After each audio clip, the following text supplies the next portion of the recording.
오늘은 학개 2장 10절에서 끝절 23절까지 말씀이 되겠습니다.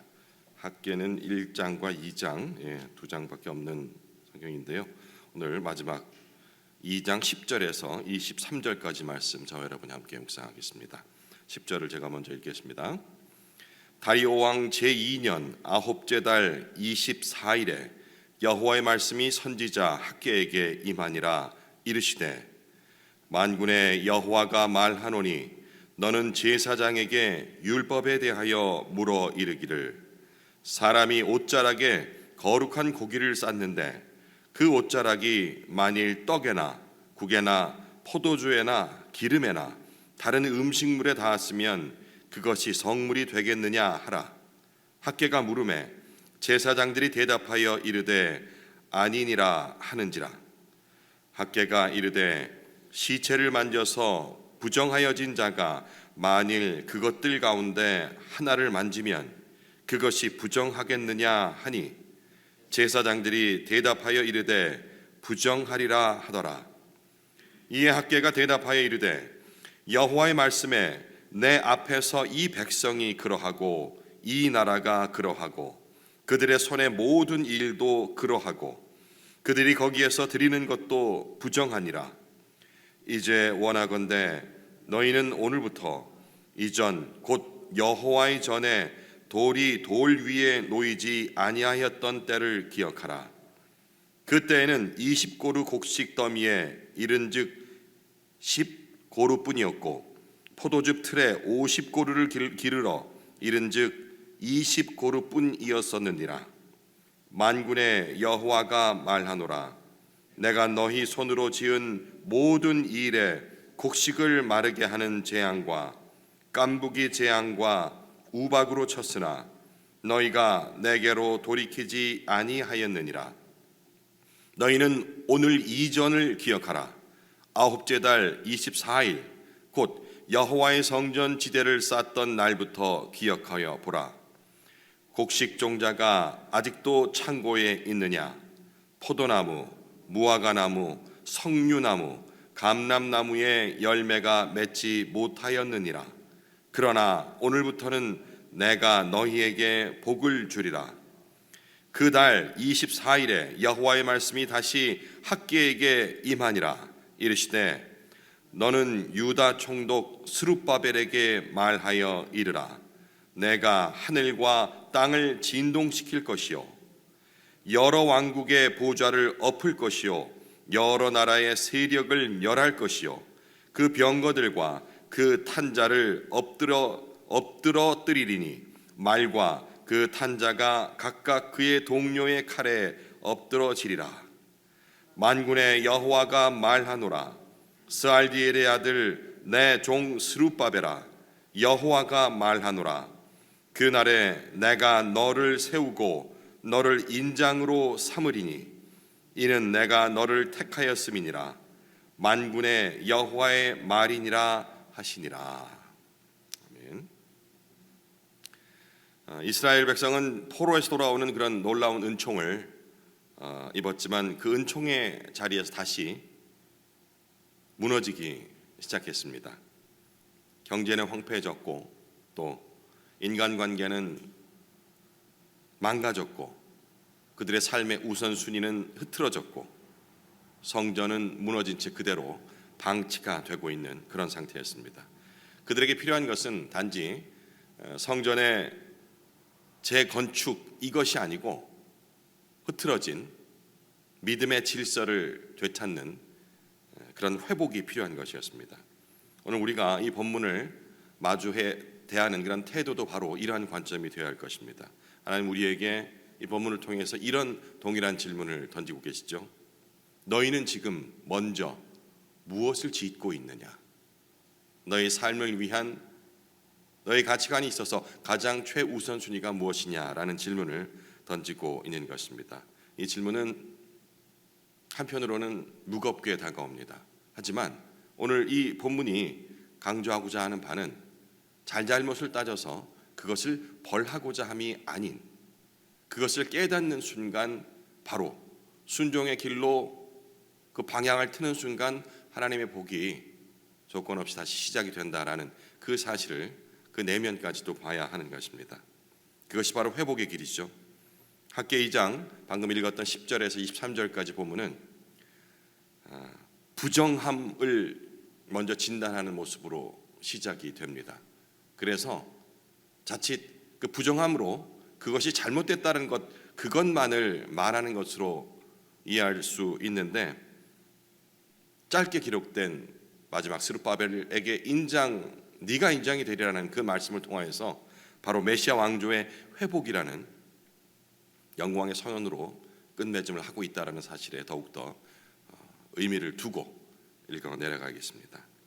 10절에서 14절 말씀드렸듯이 이 부정함의 뭐랄까요, 전염성이랄까요, 이 내용을 얘기하면서 그리고 순종의 회복에 관한 얘기를 4절에 걸쳐서 얘기를 하고 있죠. 5절이군요. 10절부터 14절까지니까. 먼저 12절에 하나님의 학계의 입술을 통하여서 제사장들에게 이런 율법적인 질문을 던지죠. 거룩한 고기가 과연 다른 것들을 거룩하게 할 수 있느냐, 이런 취지의 질문이었습니다. 제사장들은 아니요 라고 대답을 하죠. 이어서 13절, 이어지는 13절에는 반대의 질문, 거룩함에 반대가 되는 부정한 것에 관한 질문을 던집니다. 부정한 장과 뭘 만지면 그것이 부정해지느냐 라고 질문을 던지죠. 답은 우리도 모두 알고 있듯이 예 라고 제사장 대답합니다. 지금 이런 그 율법적 질문은 하나님께서 이스라엘의 지금 영적 상태를 진단하고 있는 그런 과정이라고 이해를 하시면 되겠습니다.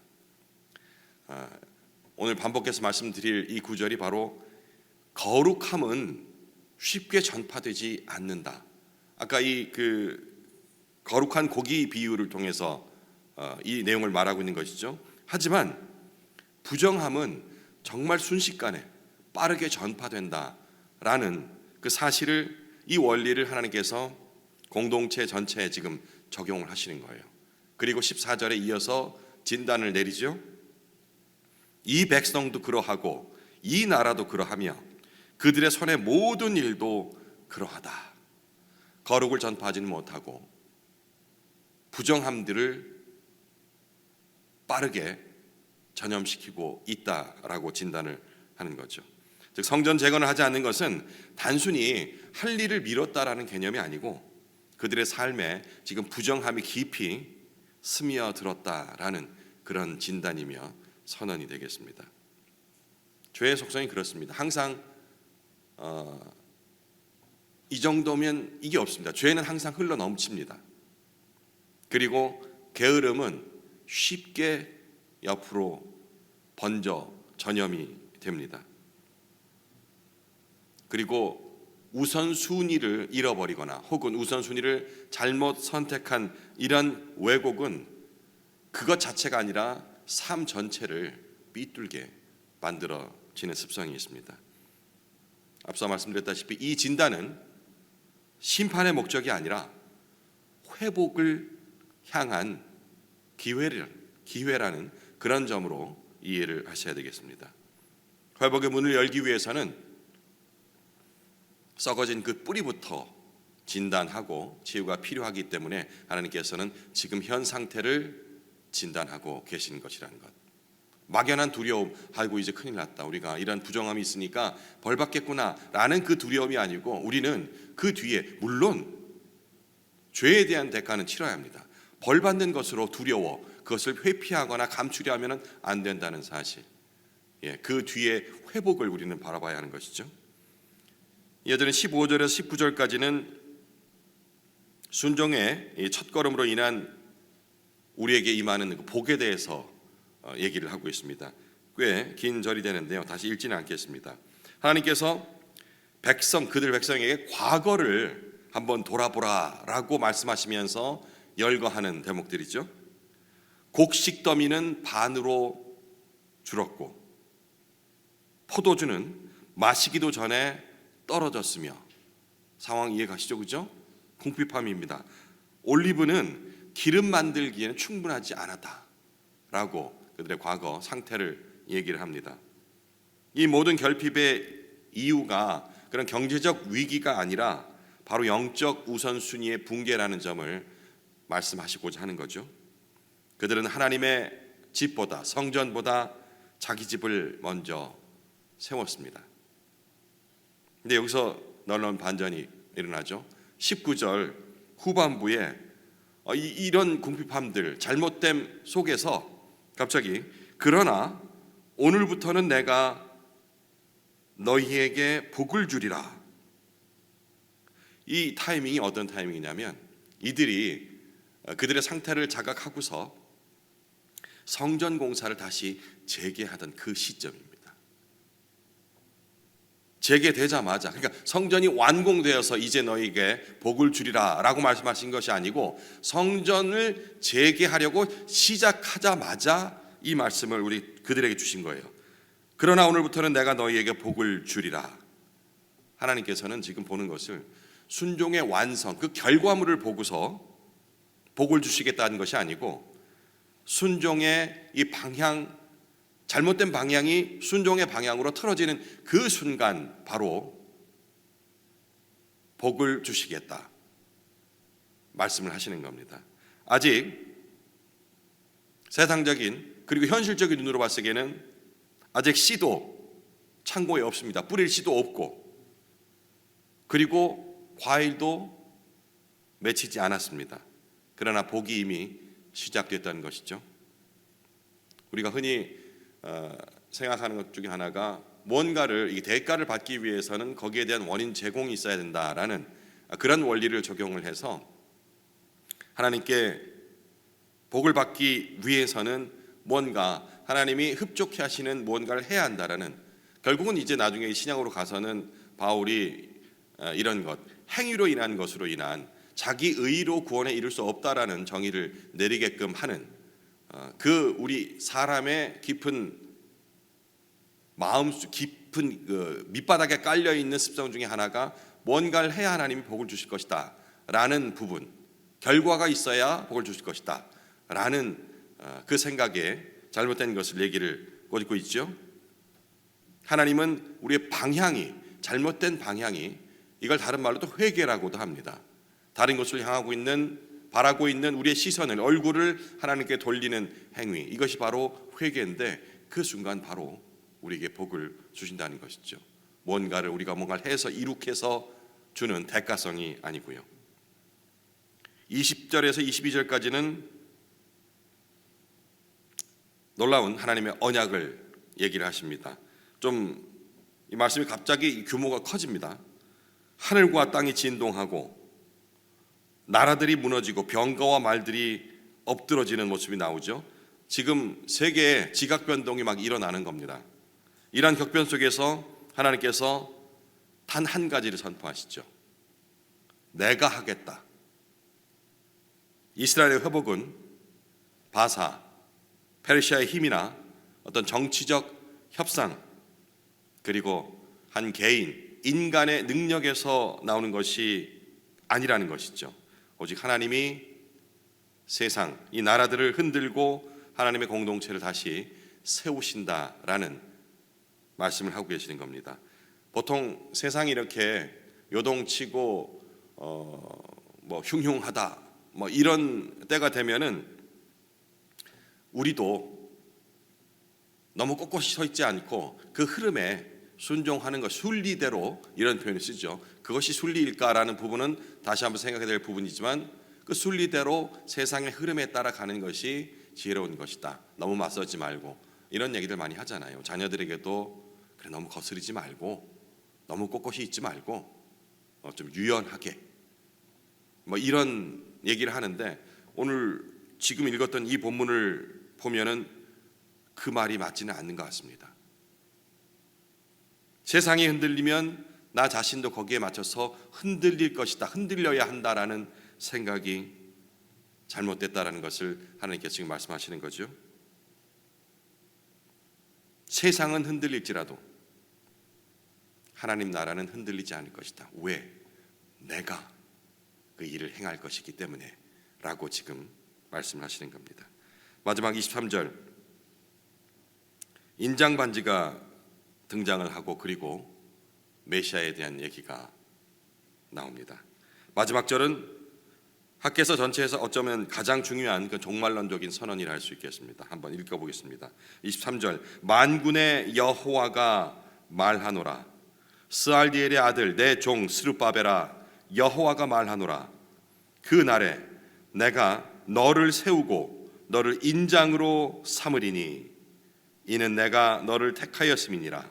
만군의 여호와의 말이니라 하시니라. 여기서 이제 인장, 등장하는 인장은 잘 아시다시피 반지를 얘기하는데 왕의 반지를 인장 얘기를 합니다. 이렇게 칙령을 내릴 때도 그렇고 서신을 쓸 때도 그렇고 이렇게 꾹 찍고 하는 그런 도장, 큰 도장.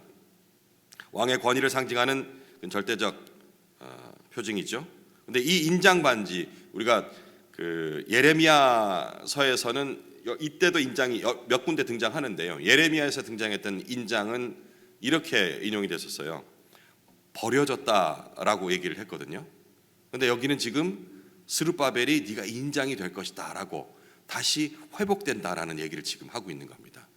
예레미야가 말했던, 예레미야 입술을 통해서 말씀하셨던 그 하나님께서 인장이 이제 버려졌다고 얘기했던 부분, 24절 25절인데요 22장 예레미야 제가 읽어드릴게요.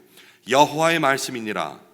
나의 삶으로 맹세하노니 유다 왕 여호야김의 아들 고니아가 나의 오른손에 인장반지라 할지라도 내가 그 반지를 빼어 네 생명을 찾는 자의 손과 네가 두려워한 자의 손,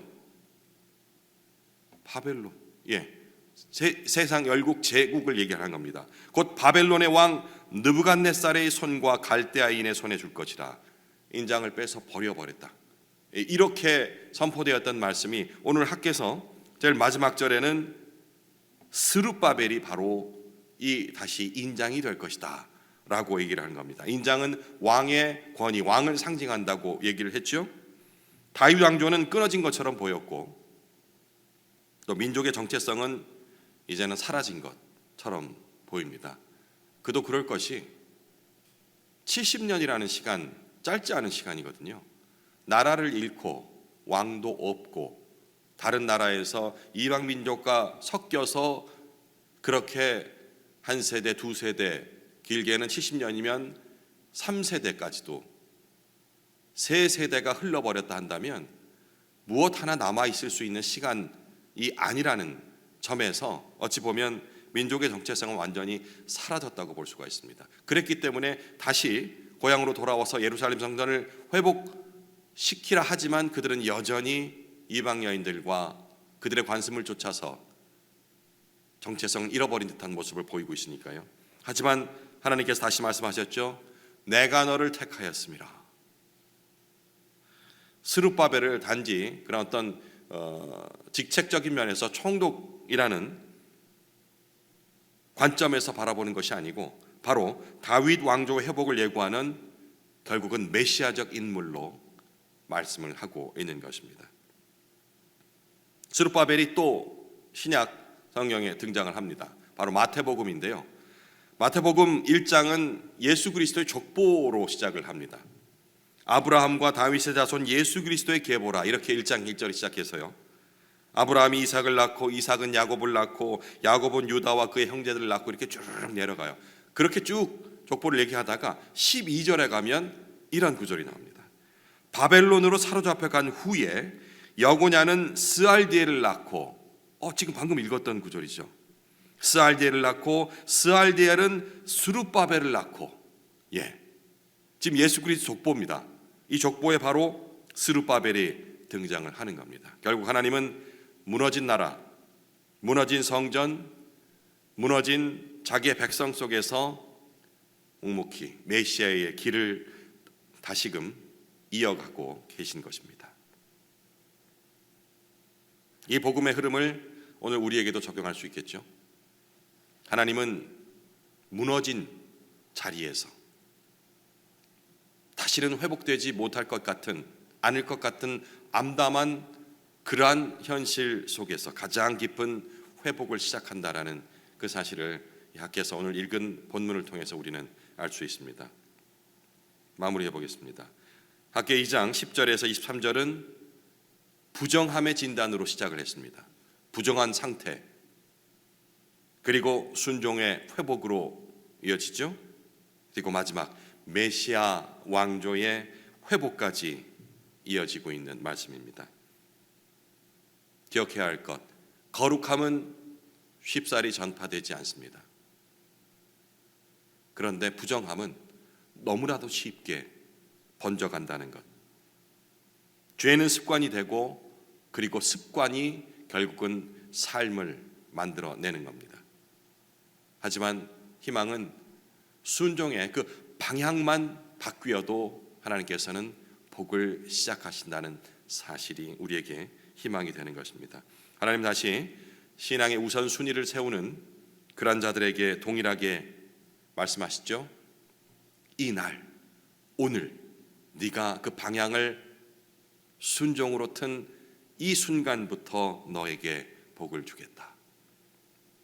아직 씨가 창고에 없어도 내가 되돌아보니 과연 이게 복인가 혼동이 되는 그러한 상황일지라도, 열매가 아직 맺히지 아니하실지라도, 상황이 바뀌지 않아도 하나님의 복은 시작되었다는 사실을 잊지 말아야겠습니다. 개인적으로 묵상 이어가시겠습니다.